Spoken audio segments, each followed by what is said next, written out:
todos muito bem-vindos a mais um episódio do nosso Viva Voz Podcast. Hoje eu tenho o prazer de receber uma mulher incrível, uma mulher maravilhosa. Ela é baiana de origem, é brasiliense de coração, psicóloga clínica, ela é fundadora da Grow e sócia da Verbalize. Seja muito bem-vinda, Mariana Pinto. Oba, obrigada. Obrigada pela presença. Ouvindo assim até fica poderoso. Fica poderosa quando a gente apresenta e fala, nossa, eu sou tudo isso. Né? Mari, eu sempre gosto de começar perguntando para as minhas convidadas um pouquinho da sua trajetória. Como que a Mari escolheu a psicologia? Como que a psicologia entrou na tua vida? Me conta um pouquinho da tua trajetória. Tá, bom. Como eu disse, né, sou baiana, então eu vim para Brasília quando meu pai veio transferido do Banco do Brasil.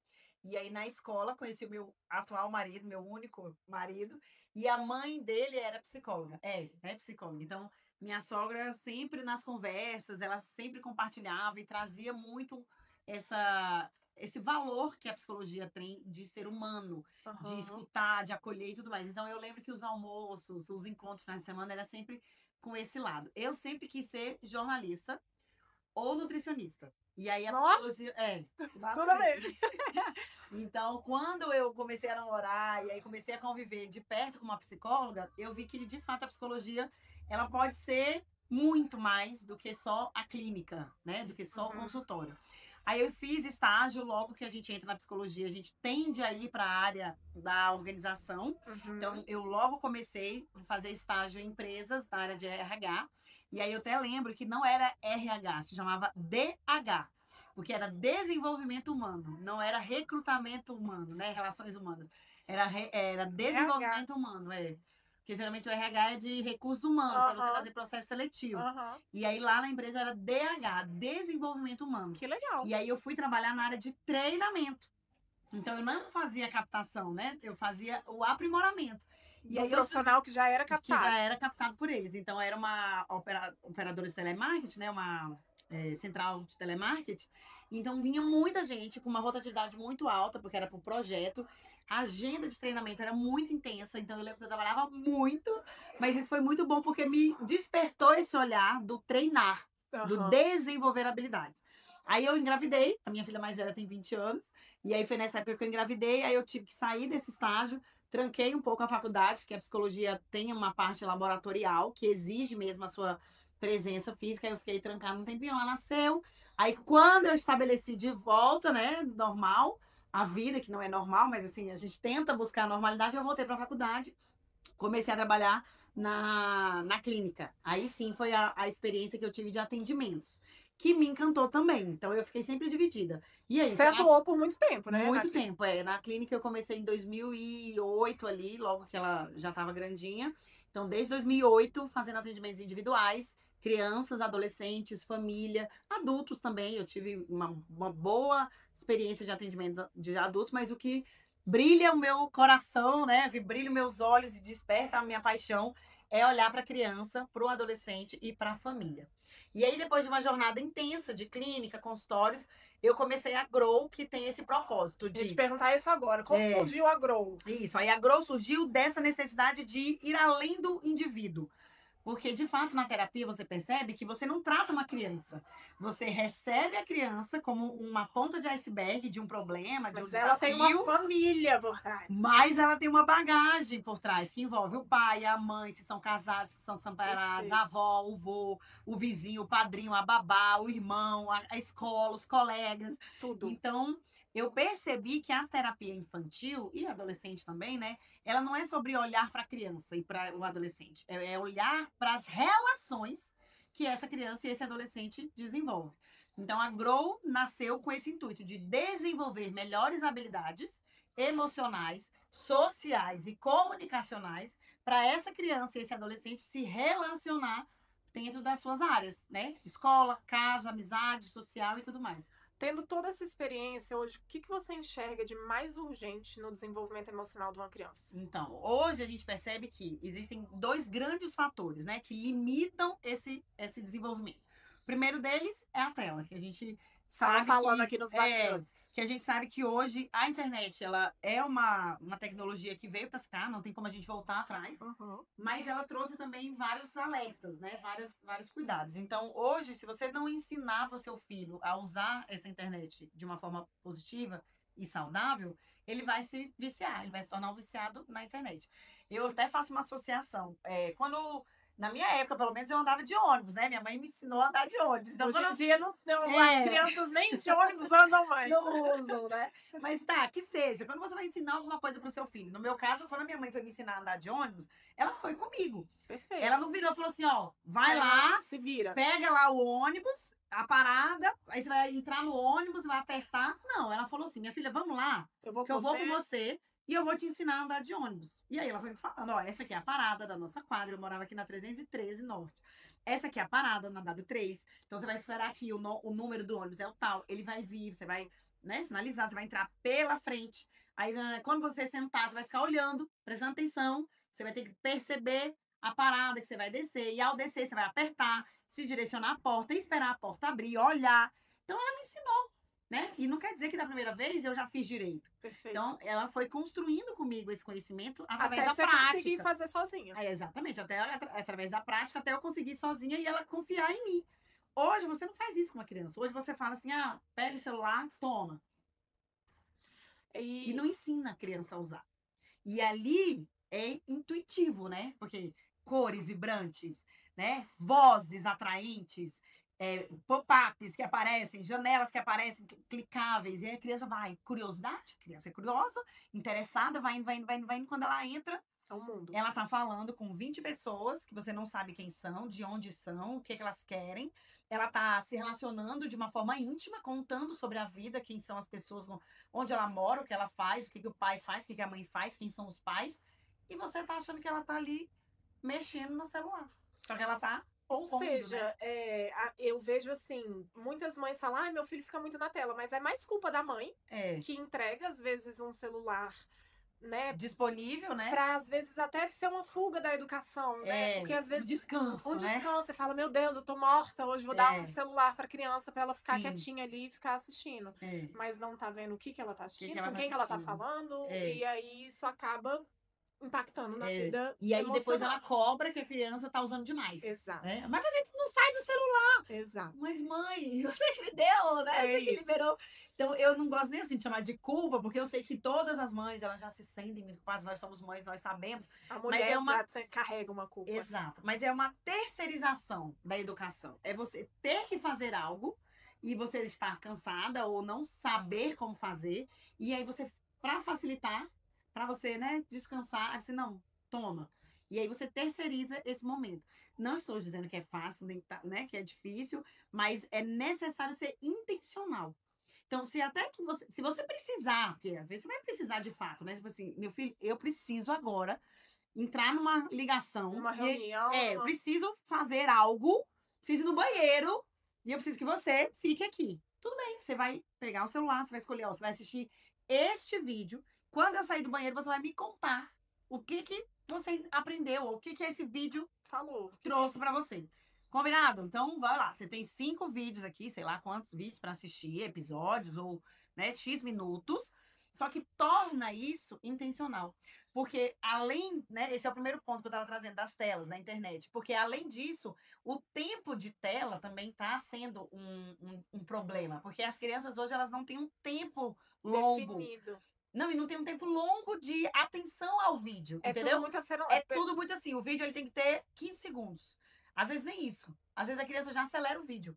O vídeo tem 15 segundos e ela acelera para ele virar 3. Então, aceleração também gera ansiedade. E isso vai muito do que está acontecendo hoje na infância, na juventude, que é o imediatismo. Que é tudo agora, né? Agora, porque eles têm o vídeo agora. Podem ver quantas vezes quiser. Repara aí se seu filho assiste várias vezes o mesmo vídeo. A gente fazia isso também, né? Eu lembro do Chaves. Toda vez que eu ia ver Chaves, eu já tinha visto. Mas eu assistia de novo, porque é legal você já ver algo que você já conhece. Mas hoje, uma criança que fica vendo o mesmo vídeo várias vezes ou vários dias seguidos vendo essa repetição, isso também gera um prejuízo. Inclusive, isso é uma técnica, né? Que eles usam de loop. De ficar fazendo voltando, você entrar. fazendo você voltar naquele... Exatamente. Né? Então, a gente tem na tela a aceleração, que faz com que você queira antecipar aquilo que está por vir. Então, você não tem um tempo de presença, você não tem um tempo de espera. Aí a criança é frustrada e aí vem a birra.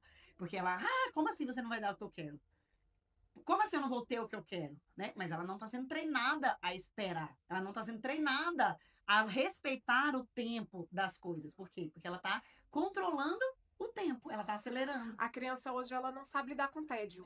E tem isso. Eles não sabem lidar com tédio. Então, como eles estão sempre estimulados de alguma forma, seja na televisão, se ficar sem fazer nada, pronto, acabou. Tô entediado. Não tem nada a fazer. Socorro, o que eu faço? E na nossa época a gente não tinha, né, tanto recurso assim, a gente ia inventar, fazer um monte de outras brincadeiras, o que está diminuindo a cada vez. Criatividade, Que aí é esse segundo ponto. Então, o primeiro ponto que traz hoje, como você trouxe a pergunta, né, esse excesso de falta de habilidade, né, por que as crianças hoje elas não estão sabendo comunicar, se relacionar, por que elas estão limitadas nisso? Primeiro, é a geração que tem o maior nível de conhecimento de toda a história. De toda a história, o ser humano hoje, ele tem acesso ao maior número de informações possíveis. E é o ser humano mais limitado. Que louco esse paradoxo, né? Como? Como você disse, na nossa época, a gente não tinha tanto acesso, tanta informação, e a gente era 100% criativo. Livre, né, para inventar, criar. Hoje em dia você tem milhões de possibilidades e a criança tá ali, ó, limitada, né, vendo sempre a mesma coisa. Você chama para fazer alguma coisa diferente, vamos ali no ClipTube, vamos ali gravar. Não quero. Não sei, não vou. Quem vai? Né? Gera uma limitação que não é natural. Quando o natural deveria ser, vamos, o que vai ter lá? Né? Vamos lá para conhecer, vamos lá para ver o que eu vou fazer. Será que eu vou gostar? Será que vai... Mas não, hoje ela já se limita pelo desconhecido. Então, o segundo ponto é justamente esse. A criança, ela tem uma liberdade e uma criatividade natural, só que ela está sendo encaixotada, ela está sendo limitada. É a escola que não permite uma resposta aleatória, tem que ser a resposta igual àquela que está ali determinada. Se não for, tá errado. Eu assisti uma palestra do Murilo Gun, lá no Inova, sabe? Eu vi, Você tava? E ele falou uma coisa tão legal, que ele fala, cara, as crianças pegam uma garrafinha, e aí ela tá fingindo ser um avião. Aí a mãe, larga isso. Larga isso aí, você fica inventando coisas. E vai limitando a criatividade. Então a gente vai encaixotando. Então hoje a gente também tem uma certa participação nessa pouca criatividade da criança, porque a criança às vezes está tentando imaginar. Sim. E o pai tá... E o pai tá, às vezes, determinando, né? Isso é uma garrafa. Joga no lixo. Exato. Joga essa caixa fora. E o menino, a garrafa é um avião. Ele tá imaginando a mente dele. Criando. E a gente... para com isso. Então, assim, se hoje a criança pudesse pedir socorro de uma forma racional, ela pede. Só que ela pede de uma forma emocional. Que é chorando, que muitas vezes... Né? A gente tem adolescentes com vários casos de automutilação, se depreciando mesmo ali. Mensagens. Às vezes as crianças, os adolescentes, eles mandam mensagem de socorro para outras pessoas que não são as pessoas que podem, de fato, salvá-lo. Por que essa pessoa não manda uma mensagem para quem pode salvar do que, né, mandar mensagem para outra pessoa que não tem nada para fazer? Porque ela não se sente pertencente, ela não se sente conectada. Não tem confiança, talvez. Então, né? aí são esses dois grandes problemas, né? Dois grandes vilões. Um que é a tela e todos os seus excessos, e o segundo que é essa limitação, esse encaixotamento que a gente vem fazendo. De que tem que ser assim, tem que ser assado, porque eu que sei, eu sou melhor do que você, e a criança perde cada vez mais essa espontaneidade, essa naturalidade, que o Murilo traz naquele curso, né? Criando crianças criativas. A criança, ela nasceu criativa e ela desaprendeu a criar. E a gente até usa esse slogan, né? Assim, fazendo uma analogia, a criança nasceu comunicadora e ela desaprendeu a comunicar. Foi até engraçado que ele falou assim, quem é que acha uma criança criativa? Todo mundo, o auditório, né? Todo mundo. Criança é criativa. Quem aqui se acha criativo? Alguma coisa aconteceu nesse meio Você do não era caminho. criança, Você né? não era criança, você não era criativa, então o que aconteceu hoje que É. você não é mais, né? É. Então, essa questão das E aí, limitações. olha só outro paradoxo, né? Porque ao mesmo tempo que o pai quer o melhor pro seu filho, porque todos os pais querem o melhor pro seu Com filho. certeza. Eles pagam escolas caras, eles investem, né, nas melhores roupas, na melhor casa, no melhor quarto. Só que ele não investe na melhor saúde, né, na Mental. emocional. Ele não investe na melhor conversa que ele pode ter com o filho. Ele não investe no melhor tempo de qualidade que ele pode ter com o filho. Então, a criança, ela até tem as demandas dela de tempo, de presença, de conversa, só que ela não está sendo atendida, né? E aí você paga uma escola para dar educação para o seu filho, só que a educação emocional fica sem, né? Você não educa o seu filho emocionalmente. E quando você tem um conflito, você não usa esse conflito para ensinar. Você usa esse conflito para punir, né? Você não pode falar assim comigo. Me respeita que eu sou seu pai. A criança, ela tá argumentando.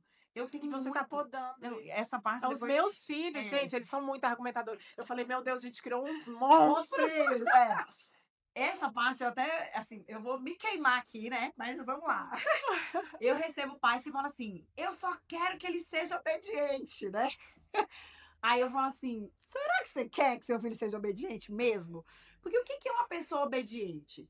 É uma pessoa que faz exatamente o que está sendo mandado. É uma pessoa que não inova. Que não É uma argumenta, pessoa que não pergunta o porquê, que não pensa fora da caixa. Aí você vai para o mercado de trabalho. Você cria essa criança obediente. Aí você vai para o mercado de trabalho. Aí você quer que o seu filho seja o primeiro colocado do concurso, né? Que vai exigir dele habilidades de inovar, de pensar fora da caixa. Como? Aonde ele vai ter essa bagagem? Qual é o tijolinho que ele vai usar para construir esse adulto criativo, inovador, de sucesso, que você, pai e mãe, quer que ele seja? Só que na hora que ele estava lá fazendo os tijolinhos, você não permitiu. Você cortou a fábrica do tijolo de criatividade e inovação porque você queria que ele fizesse exatamente as coisas que você manda. Só que na vida adulta você quer que ele seja próspero, de sucesso, criativo e inovador. Cadê o tijolo que ele precisa para construir? Você não construiu, você não ajudou. Aí eles ficam assim, né? Por isso que eu falo que a terapia... É um choque de realidade. A pessoa vai pra terapia e fala, meu Deus, quem tem que ir pra terapia sou eu, né, meu filho? Aí, assim, eu falo com muita sutileza, com muito amor, porque aqui eu já tô empolgada. Mas a gente tem que falar com muita sutileza e com muito amor, que, assim, você querer o melhor pro seu filho é ótimo, mas você precisa fazer o melhor pelo seu filho. Perfeito. Né? Não basta querer pagar para alguém fazer. É você que tem que fazer. É você que tem que se permitir. Às vezes, vamos lá, você tem que acordar todos os dias 7 horas. Aí ele fala, mãe, mas e se? Aí você, e se nada? Desse jeito. Né? Deixa ele falar, e se? Sim, diga. E se o quê, meu filho? Vamos lá. Qual é o horário que você deseja acordar? Mãe, eu gostaria de acordar às 8. Tá, filho, vamos lá. Você acordando às 8, que horas que você ia... Fazer o que você ia fazer de 7 Exatamente. Como que você vai? Deixa ele. Se no final ele perceber que acordando às 8, ele não vai conseguir fazer o que ele vai fazer, não é você que vai dizer o horário. Ele vai falar, 8 não dá. Não vai dar tempo. Aí você, pô, filho, que massa. Então qual horário que você tem que acordar? Mãe, acho que é melhor acordar às 7. Obrigada. Acabou. Você não precisou ficar. Se você não acordar... É às 7 que eu tô mandando. Exatamente. Então, às vezes, até a gente mesmo quer forçar, né, uma educação que ela é muito impositiva. Sim. Muito autoritária. Sim. E aí a criança, ela trava. Tem hora que ela vai travar. Tem perfis que vão aceitar. Que são os perfis mais estáveis, os perfis mais conformes, são aquelas crianças que não dão trabalho. Você pode ver que a mãe... Que já é do perfil dela. Exato, ela é cautelosa com você da personalidade. Então, você vê que tem mãe que fala, meu filho não me dá problema com rotina. Sim, é porque para ele a rotina é necessária. Aí você pega uma criança do perfil influente, que já é um perfil mais extrovertido. Meu filho não aceita, ele não consegue. Sim, então a rotina para ele precisa ser flexível, né? Precisa ser uma rotina diferente. Porque para ele fazer tudo igual sempre é cansativo, é entediante. Quer dizer que o seu filho não vai cumprir uma rotina? Não, ele vai cumprir, só que a rotina dele é outra. Ele precisa de outros recursos para cumprir aquela rotina. Então, melhor do que você querer ser uma mãe de 4, de 3, que faz igual para todos, é você querer ser a mãe que conhece cada filho e faz o que cada filho precisa. Perfeito. Dá mais trabalho? Dá, mas na hora de fazer filho você não quis. É isso aí. Né? Você não fez enxoval nos Estados Unidos, não garantiu um arquiteto maravilhoso para fazer o quarto. Agora você precisa da educação que o seu filho precisa. E não a educação que você quer para facilitar a sua vida. Né? Ô, Mari, na prática, o que é inteligência emocional?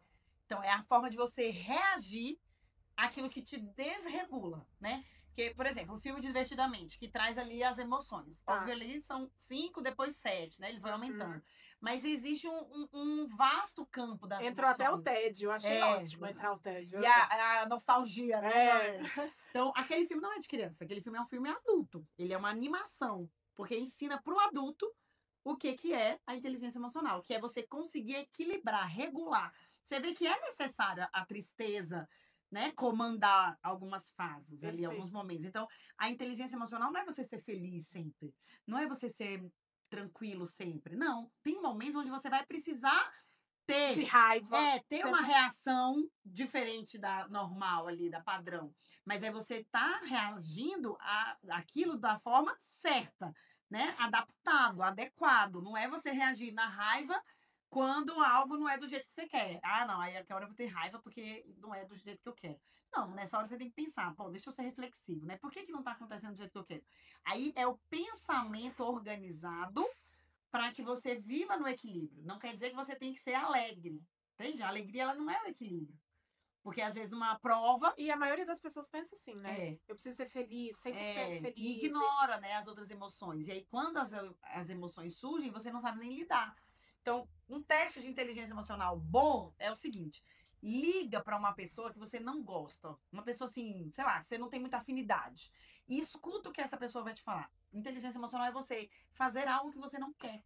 É você se relacionar com pessoas que não são as suas preferidas. Isso é inteligência emocional. É você passar por uma situação que não é agradável e você conseguir passar, mesmo assim.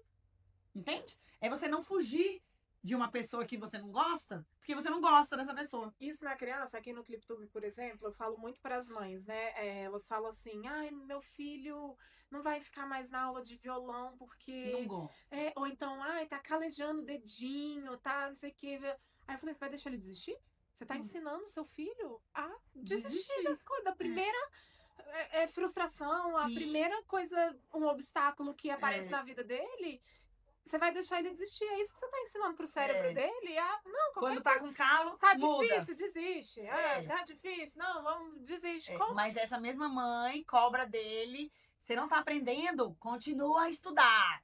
Né? Você não tá conseguindo fazer essa conta? Só vai sair da mesa quando você terminar. Como é que ela... Como é que fica a cabeça da criança? Então, por isso que a gente acredita nessa educação que vai além da criança e do adolescente, né? O pai, ele precisa estar junto, a mãe, a babá, a escola. Hoje em dia a gente vê muitas escolas abertas para esse tipo de acompanhamento, esse tipo de treinamento, inclusive esse tipo de educação emocional. E como que os educadores podem ajudar nesse... Hoje é uma dor coletiva, né? Todos os professores, eles estão sobrecarregados, porque a educação é um sistema ainda que exige muita adaptação, muita atualização, só que a criança tá ali, né? 5 dias por semana, às vezes um horário que é até maior, porque as escolas estão aumentando para atender as necessidades da família, e aí você não sabe muitas vezes o que fazer, como gerenciar essa criança, como lidar com as relações, com as frustrações, e tudo é pro professor. Então, capacitar esse profissional com essas habilidades é o básico. Não adianta só ele fazer pedagogia, não adianta só ele fazer história, ele precisa fazer essa matéria e inteligência emocional. E comunicação, porque o ser humano que está na frente dele vai exigir dele habilidades que a faculdade não ensina. Perfeito. Vai exigir dele maneiras de se relacionar que ele não aprendeu na faculdade, né? Que ele precisa desenvolver. Então, é necessário hoje você se capacitar fora do seu currículo para que você consiga se relacionar com o seu aluno, com os pais dos seus alunos, né? Eu tenho casos de alunos que falam assim que vem no professor um ídolo. Por quê? Porque é um professor que conecta. Que entende, né, os sentimentos que ele tá, que às vezes o pai não... Que agrega valor além do conhecimento, do Do conteúdo. técnico, da Exato. aula de história. E outros que já falam, essa é a bruxa. É. Por que é bruxa? Porque ela entra, dá o conteúdo, copia e fica lá. Então, a criança vê esse professor da teoria como um professor ruim, né? E o professor que vem, que destrói, né? Que reconstrói aquele modelo educacional é o professor ídolo. Então, os professores, eles precisam também. Hoje a gente até vê, né? Tem muito professor que tem canais no YouTube, que tem produção de conteúdo no Instagram com essa diversidade, porque é a forma que tem de se conectar com esse público. Não tem como você ser um professor do modelo antigo de ensino, porque aquele aluno não está mais na escola. Aquele aluno já passou, né? Nem na nossa época também, né? Eu lembro que na minha época de escola eu tinha um professor também, o Everaldo, que era muito antigo, e ele ia lá e fazia tudo igual. E a gente lá, vem, Everaldo! Até o ritmo de voz, o tom, era tudo assim. Tudo monótono. E aí já tinha uma outra professora de física, de química, que elas geravam, né, mais ação. Não, então... eu tenho uma professora que eu vejo no Instagram que ela cria músicas, ela cria rimas, e isso faz a criança conectar, interagir. Então faz total sentido. E fora sentido. que a gente tem uma quantidade maior de crianças que necessitam de mais energia e mais tempo desse professor, de mais atenção. Que hoje a gente tem um aumento do número de laudos, a gente tem um aumento do número de diagnósticos. Não necessariamente os laudos, eles estão de fato revelando aquele diagnóstico, mas o laudo está lá, né? Que aí é um outro ponto que a gente precisaria falar sobre como é que está sendo feito esse laudo. Será que a gente está avaliando de fato o transtorno ou a gente está simplesmente avaliando o sintoma, né? Às vezes a criança ela vai ter uma hiperatividade, não o diagnóstico, mas um sintoma. Ela está sendo hiperestimulada, ela está sem uma regulação do sono, ela está sem alimentação, ela vai estar hiperestimulada. Então, você acredita que às vezes aquele laudo... várias vezes a gente precisa olhar para o laudo além do laudo, entende? Deixa eu olhar além desse laudo. Deixa eu ver a rotina, deixa eu ver... Porque hoje eu vejo que parece que precisa botar as crianças nas pra caixinhas, facilitar, né? Tipo, a caixinha do TDAH, Sim. A caixinha do TEA, a caixinha... Então, parece fica que muito laudo, né? Exato. E as crianças seguindo ali um tratamento meio que padrão, Exato. né? Um tratamento e um acompanhamento meio padrão. Mas às vezes é só um sintoma. Só um sintoma. Às vezes ela tem um sintoma de hiperatividade, às vezes ela tem de fato, né, um diagnóstico que vai exigir um acompanhamento mais personalizado, mas às vezes não, às vezes ela tá numa fase, ou, por exemplo... Às vezes o pai e a mãe estão se separando. Pois é, e aí um comportamento de isolamento se confunde com uma depressão, ou com um autismo, ou até mesmo uma dificuldade de se comunicar, faz com que ela fique mais calada, mais quieta, isolada. Essa criança tem autismo. Então, a gente precisa ter cuidado também com esses laudos, olhar além do laudo, né? Fazer avaliações com profissionais que são, de fato, competentes para isso. Hoje, dentro do CRP, a gente tem os psicólogos que têm a formação em psicodiagnóstico, para justamente trabalhar essa avaliação. Então, é teste que tem que ser aplicado, não é 1, 2 sessões que vai definir. Então, e por uma atitude ali do menino pontual. E não é nem só a criança, você precisa ver essa criança na escola, você tem que fazer uma ida na escola, você tem que chamar esse pai, essa mãe, para entender essa criança como um todo, né? Aí sim, o laudo... É uma investigação mesmo, né? Exatamente, o levantamento geral de informações e análise e dados. Os dados vêm através dos testes. Uma vez que o laudo está seguindo aí os conformes, digamos assim, ok, vamos trabalhar para o desenvolvimento de habilidades que vão ajudar essa criança a se relacionar, a se comunicar, a se desenvolver. Beleza. Agora o que a gente tem é uma chuva de laudos, que muitas vezes não tem essa profundidade de investigação, e os professores tendo que fazer programas especializados individuais, que são os PEIs, para essas crianças. Porque, e aí, segundo a lei, quando a criança é laudada, ela tem direito a esse PEI. Então, as escolas hoje, elas oferecem esse PEI individual. Aí é o que eu brinco, né? Eu falo assim, o professor tem 30 alunos. Aí ele tem que ter 15 com laudo, programas especializados individuais para eles, e o plano de aula dos outros 15. Então, são 15 planos individuais e mais um plano para o coletivo. E, além de tudo, ele ainda tem que fazer essa sala interagir entre si. Então, não tá fácil para o professor. Fora o burnout, né, a necessidade de um ajuste emocional e mental, a parte técnica também está sendo muito exigida. Porque ele vai ter que estudar cada criança. Não é o PEI não nasce assim no chat GPT. Ninguém bota no chat GPT. Tem Faça um 15 PEI, alunos, 3 deles são TEA, 3 são hiperatividade, monte um PEI. Não é assim, gente. Né? Tem coisas que só o humano mesmo que vai fazer. Por quê? Porque exige habilidades de conexão, de relacionamento, de interação, de saber, não, eu vou botar isso aqui porque já percebi que ele tem facilidade com isso. Então, como é que eu vou ensinar de uma forma que ele vai aprender mais fácil? Precisa ter esse olhar, né? Então, capacitar esse time de professores, esses profissionais que lidam diretamente com as crianças é para ontem. Não adianta ficar esperando, vamos esperar a lei, vamos esperar mudar. Não, já é. Mari, você falou num pedacinho do podcast sobre alguns perfis, né? Sim. Eu queria que você desse uma pincelada pra gente o que é o DISC. Tá. Porque eu acho que, inclusive, os professores deveriam ter esse tipo de conhecimento até para conseguir verificar qual que é o perfil dessa criança que eu tô com problema, ou que eu tô com dificuldade. Como que eu posso interagir melhor, né?